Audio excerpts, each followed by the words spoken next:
चलिए, आपका स्वागत है नाउन के पार्ट नंबर 2 के इस वीडियो लेक्चर में। देखिए, पार्ट नंबर 1 के वीडियो लेक्चर में मैंने आपको बताया था नाउन के बारे में कि नाउन क्या होता है। नाउन की डिफिनेशन भी मैंने आपको वहाँ पे बताया था। नाउन के कितने प्रकार होते हैं, यानी टाइप्स ऑफ नाउन क्या होता है, काइंड्स ऑफ नाउन क्या होता है, ये भी मैंने आपको बताया था पार्ट नंबर 1 के वीडियो लेक्चर में नाउन के। आज के इस वीडियो लेक्चर में यानी पार्ट नंबर 2 के वीडियो लेक्चर में नाउन के मैं आपको कुछ एडिशनल इन्फॉर्मेशन देने वाला हूं नाउन के बारे में। वो एडिशनल इन्फॉर्मेशन क्या है, चलिए उसको देख लेते हैं। देखिए, वहाँ पे पार्ट नंबर 1 के वीडियो लेक्चर में लास्ट में मैंने आपको क्या बताया था। मैंने आपको एब्स्ट्रैक्ट नाउन के बारे में बताया था कि एब्स्ट्रैक्ट नाउन क्या होता है। चलिए वहीं से शुरुआत करते हैं और देखते हैं कि आज का जो टॉपिक है, आज का जो एडिशनल इन्फॉर्मेशन है वो क्या है हमारा। तो देखिए, मैंने आपको क्या बताया है, ये नाउन जो कि हिंदी में क्या कहा जाता है, इसको संज्ञा कहा जाता है। अब देखिए, ये पार्ट 2 का वीडियो है, पार्ट नंबर 2 का वीडियो है। और आज हम यहाँ पे इस वीडियो लेक्चर में पार्ट नंबर 2 के वीडियो लेक्चर में शुरुआत करने वाले हैं एब्स्ट्रैक्ट नाउन से। ठीक है, कि एब्स्ट्रैक्ट नाउन क्या होता है। देखिए, एब्स्ट्रैक्ट नाउन को हिंदी में कहा जाता है भाववाचक संज्ञा। भाववाचक संज्ञा। अब ये भाववाचक संज्ञा या एब्स्ट्रैक्ट नाउन होता क्या है, चलिए उसको देख लेते हैं कि भाववाचक एब्स्ट्रैक्ट नाउन क्या होता है। देखिए, अगर हम यहाँ पे बात करें एब्स्ट्रैक्ट नाउन के बारे में कि एब्स्ट्रैक्ट नाउन क्या होता है, तो देखिए, एब्स्ट्रैक्ट नाउन वो नाउन होता है जिसको हम अपने पांचों सेंस ऑर्गन से एक्सपीरियंस नहीं कर सकते हैं, उसे कहा जाता है एब्स्ट्रैक्ट नाउन। अब हमारे शरीर में 5 ऐसे सेंस ऑर्गन कौन से हैं जिससे हम एक्सपीरियंस नहीं कर सकते हैं एब्स्ट्रैक्ट नाउन को। देखिए, हमारे शरीर में 5 वो सेंस ऑर्गन हैं। पहला है आई, दूसरा है स्किन। स्किन से हम क्या करते हैं, टच करते हैं, अभी मैं आपको बता रहा हूं। नोज है, ईयर है और टंग है। ये टंग है। देखिए, आई से हम क्या करते हैं, देखते हैं। स्किन से क्या करते हैं, टच करते हैं। और नोज से क्या करते हैं, स्मेल करते हैं। और ईयर से क्या करते हैं, सुनते हैं यानी लिसन और टंग से क्या करते हैं, टेस्ट करते हैं।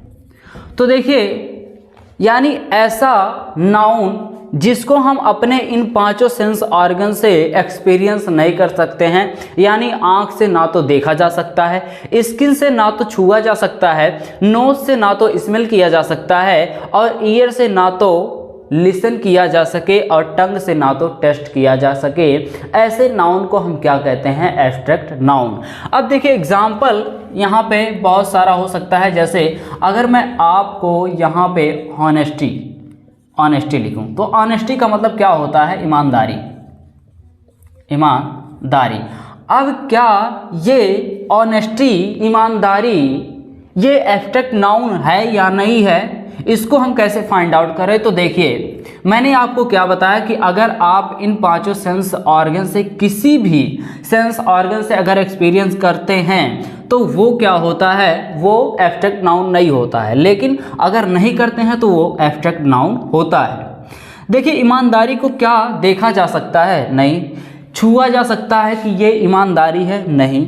नोज से क्या उसको सूंघा जा सकता है, स्मेल किया जा सकता है कि हाँ ये एब्स्ट्रैक्ट नाउन है, नहीं। ईयर से क्या उसको सुना जा सकता है कि हाँ ये ईमानदारी है, नहीं। टंग से क्या टेस्ट किया जा सकता है कि ये ईमानदारी है, नहीं। ठीक है, तो ऐसे वर्ड को हम क्या कहते हैं, ऐसे नाउन को क्या कहते हैं, एब्स्ट्रैक्ट नाउन। अब बहुत सारा हो सकता है। जैसे मान लीजिए मैं यहाँ पे क्या कह दूँ, हैप्पी का मतलब क्या होता है, खुश। हैप्पी का मतलब क्या होता है, खुश। अब देखिए, खुश को हम क्या इसमें से किसी भी सेंस ऑर्गन से एक्सपीरियंस कर सकते हैं, नहीं। दुख है, सैड, दुख है। एंजाइटी, चिंता कर सकते हैं, नहीं। ठीक है, तो ऐसे हैं। देखिए, क्या है, वाइज, बुद्धिमानी, इस तरह के नाउन को हम क्या कहते हैं? एब्स्ट्रैक्ट नाउन कहते हैं। तो यहाँ पे मैंने आपको बताया कि एब्स्ट्रैक्ट नाउन क्या होता है। एब्स्ट्रैक्ट नाउन वो नाउन होता है जिसे हम अपने पांचों सेंस ऑर्गन से एक्सपीरियंस नहीं कर सकते, उस नाउन को हम क्या कहते हैं? एब्स्ट्रैक्ट नाउन कहते हैं। अब देखिए एक नाउन और आता है, ठीक है, उसको कहा जाता है कॉन्क्रीट नाउन। Concrete noun. अब देखिए कॉन्क्रीट नाउन क्या होता है? देखिए कॉन्क्रीट नाउन क्या होता है? जस्ट इसका एब्स्ट्रैक्ट नाउन का अपोजिट होता है। देखिए एब्स्ट्रैक्ट नाउन का मैंने क्या बताया कॉन्क्रीट नाउन के बारे में कि कॉन्क्रीट नाउन एब्स्ट्रैक्ट नाउन का जस्ट अपोजिट होता है। यानी हम एब्स्ट्रैक्ट नाउन को अपने इन पांचों सेंस ऑर्गन से एक्सपीरियंस नहीं कर सकते और कॉन्क्रीट नाउन को हम अपने इन पांचों सेंस ऑर्गन से क्या कर सकते हैं? एक्सपीरियंस कर सकते हैं। तो ऐसे नाउन को क्या कहा जाता है? कॉन्क्रीट नाउन कहा जाता है। जैसे मैं कह दूं पेन, तो पेन को तो आप छू भी सकते हैं, देख भी सकते हैं, टच कर सकते हैं ना, देख सकते हैं। तो पेन क्या है? पेन तो कॉन्क्रीट नाउन है, ठीक है। बाइक है, ये क्या है? ये भी कॉन्क्रीट नाउन है। आपका घर है, होम, ये भी क्या है? कॉन्क्रीट नाउन है। बहुत सारा क्लॉथ है, कपड़ा, ठीक है, तो ये भी क्या है? कॉन्क्रीट नाउन है, एटसेट्रा, ये भी हो सकता है, ठीक है। तो ऐसे नाउन को हम क्या कहते हैं? Concrete noun. जिस नाउन को या जिस वर्ड को हम, जिस वस्तु को हम अपने इन पांचों सेंस ऑर्गन से एक्सपीरियंस कर सकते हैं, ऐसे को क्या कहा जाता है? कॉन्क्रीट नाउन कहा जाता है। तो यहाँ पे मैंने आपको बताया कि एब्स्ट्रैक्ट नाउन क्या होता है और कॉन्क्रीट नाउन क्या होता है। अब थोड़ा आगे चलते हैं।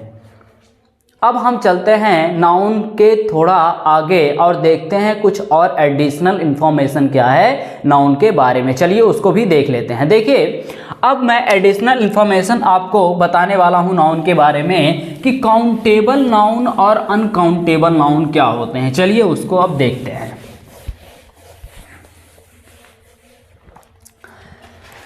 देखिए काउंटेबल नाउन सबसे पहले लिखते हैं, काउंटेबल नाउन। अच्छा ये काउंटेबल नाउन क्या होता है? काउंटेबल नाउन जिसे गिना जा सके। मैं यहाँ पे इस तरह से लिख रहा हूँ, जिसे गिना जा सके, गिना जा सके, ठीक है। तो ऐसी वस्तु जिसे क्या किया जा सके?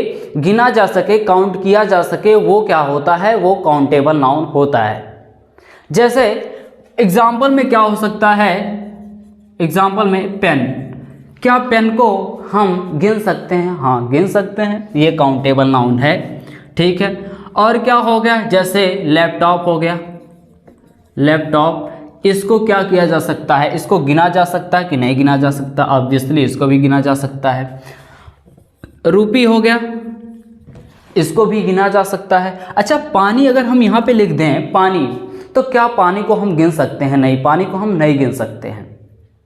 लेकिन अगर वही पानी वाटर बॉटल में हो तो क्या हम बॉटल को गिन सकते हैं? हाँ हम तो बॉटल में गिन सकते हैं ना, कि एक बॉटल, दो बॉटल। तो वहाँ पे हम पानी को नहीं गिन रहे हैं, वहाँ पे हम पानी को नहीं काउंट कर रहे हैं, बल्कि हम क्या कर रहे हैं? उस बॉटल को काउंट कर रहे हैं, उस बॉटल को काउंट किया जा रहा है। तो बॉटल क्या है यहाँ पे?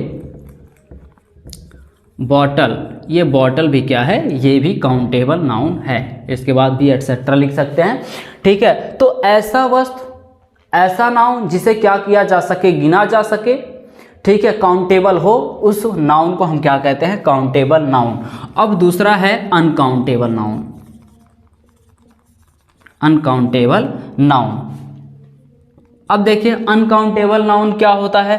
अनकाउंटेबल नाउन वो होता है जिसे गिना ना जा सके, ठीक है, वो नाउन क्या होता है? अनकाउंटेबल नाउन होता है। जैसे पानी, अभी मैंने आपको एग्जांपल दिया है पानी का, क्या आप पानी को गिन सकते हैं? नहीं गिन सकते हैं, तो पानी क्या हो गया? अनकाउंटेबल नाउन हो गया। ऑयल, तेल, क्या आप गिन सकते हैं? नहीं गिन सकते हैं, ऑयल, ठीक है, नहीं गिन सकते हैं। अच्छा मिट्टी, क्या आप गिन सकते हैं? नहीं गिन सकते हैं, ठीक है, नहीं गिना जा सकता है। अच्छा एक चीज़ बताइए, पैसा, क्या पैसे को आप गिन सकते हैं कि 1 पैसा, 2 पैसा, 3 पैसा? नहीं, ठीक है, इस तरह से नहीं गिना जा सकता। तो मनी, ठीक है। अच्छा क्या आप बाल को गिन सकते हैं? देखिए ये थोड़ा एक्सेप्शनल केस में आ जाएगा। बाल, अगर मैं ये कहूँ कि मेरे सर में जितना भी बाल है उसको आप काउंट करिए, तो ये आपके लिए बहुत ही डिफ़िकल्ट होगा, बहुत ही क्रिटिकल होगा कि हर एक बाल को, ठीक है, काउंट करना। इसीलिए बाल को नहीं गिना जा सकता। लेकिन कुछ केस में क्या होता है, इसको गिना जा सकता है। जैसे मान लीजिए आप कोई न्यूज़पेपर लेके पढ़ रहे हैं या किताब लेके पढ़ रहे हैं और एक्सीडेंटली क्या होता है, आपका एक बाल या दो बाल टूट के आपके किताब पे या आपके न्यूज़पेपर पे गिर जाता है, तो मैं वहाँ पे, या आप क्या कहते हैं कि मेरा एक बाल या दो बाल टूट के नीचे या मेरे बुक पे या मेरे न्यूज़पेपर पे गिर गया। अब वहाँ पे देखिए आपने क्या किया, एक बाल या दो बाल, यहाँ पे आपने क्या किया, काउंट किया। लेकिन मैंने जब कहा कि मेरे सर में जितना भी बाल है उसको काउंट करिए, तो वहाँ पे आपने नहीं गिन पाया। यानी वो उस सिचुएशन में, उस कंडीशन में बाल क्या है, अनकाउंटेबल नाउन है। और इस सिचुएशन में जहाँ पे एक बाल या दो बाल टूट के किताब पे या किसी जगह पे गिरा पड़ा हो, तो उस कंडीशन में क्या है, बाल काउंटेबल नाउन है। तो हम बाल को काउंटेबल नाउन में भी रख सकते हैं और अनकाउंटेबल नाउन में भी इसको रखा जा सकता है। तो यहाँ पे भी लिखिए हेयर और यहाँ पे भी आप लिख सकते हैं हेयर, इस कंडीशन में। ठीक है, कंडीशन क्या है मैंने आपको बता दिया। अच्छा, स्टार, तारे, तारे को क्या हम गिन सकते हैं? देखिए जब बहुत सारे तारे, ठीक है, राइज हुए हों, आकाश में उगे हों, आए हों, तो उस सिचुएशन में, उस कंडीशन में हम तारे को नहीं गिन सकते। यानी ये बहुत डिफ़िकल्ट हो जाता है हमारे लिए काउंट करना तारे को, स्टार को। लेकिन क्या हो, अगर आसमान में एक या दो तारे आए हों, तो वहाँ पे हम गिन सकते हैं या नहीं गिन सकते हैं? हाँ, वहाँ पे हम गिन सकते हैं। हम ये कह सकते हैं एक तारा या दो तारा या तीन तारा या चार तारा, इस तरह से हम काउंट कर सकते हैं। लेकिन जब बहुत सारे तारे आए हों आकाश में, तो वहाँ पे उस कंडीशन में हम नहीं गिन सकते। तो कुछ कंडीशन ऐसा होगा आपके सामने जहाँ पे कंडीशन के अकॉर्डिंग कुछ चीज़ों को गिना जा सकता है और कंडीशन के अकॉर्डिंग कुछ चीज़ों को नहीं गिना जा सकता है। तो वो कुछ ऐसे सिचुएशन रहेंगी जहाँ पे कंडीशन पे डिपेंड रहेगा। तो हम इसको स्टार में, स्टार इसमें काउंटेबल नाउन और अनकाउंटेबल नाउन में भी रख सकते हैं। ठीक है, तो यहाँ पे मैंने आपको बताया नाउन का एडिशनल इन्फॉर्मेशन क्या था जो मैं आपको देने वाला था इस वीडियो में। फाइनली मैंने उसको कंप्लीट कर दिया। अब फिर मिलते हैं नेक्स्ट वीडियो में नए टॉपिक के साथ, क्योंकि मैंने क्या किया है, पार्ट्स ऑफ स्पीच की जो सीरीज है उसको शुरू किया है। और मैं गारंटी के साथ कहता हूँ कि पार्ट्स ऑफ स्पीच की जो पूरी सीरीज है, मैं उसमें हर एक टॉपिक के बारे में अच्छे से आपको बताऊँगा। आपको कोई भी कन्फ्यूज़न नहीं होना चाहिए किसी भी टॉपिक को लेके। तो देखिए आज के इस वीडियो लेक्चर में मैंने आपको क्या बताया। आज के इस वीडियो लेक्चर में मैंने आपको सबसे पहले ये बताया एब्स्ट्रैक्ट नाउन क्या होता है, फिर बताया कॉन्क्रीट नाउन क्या होता है, उसके बाद काउंटेबल नाउन और अनकाउंटेबल नाउन बताया। फिर मिलते हैं नेक्स्ट वीडियो में नए टॉपिक के साथ। तब तक के लिए गुड बाय, थैंक यू।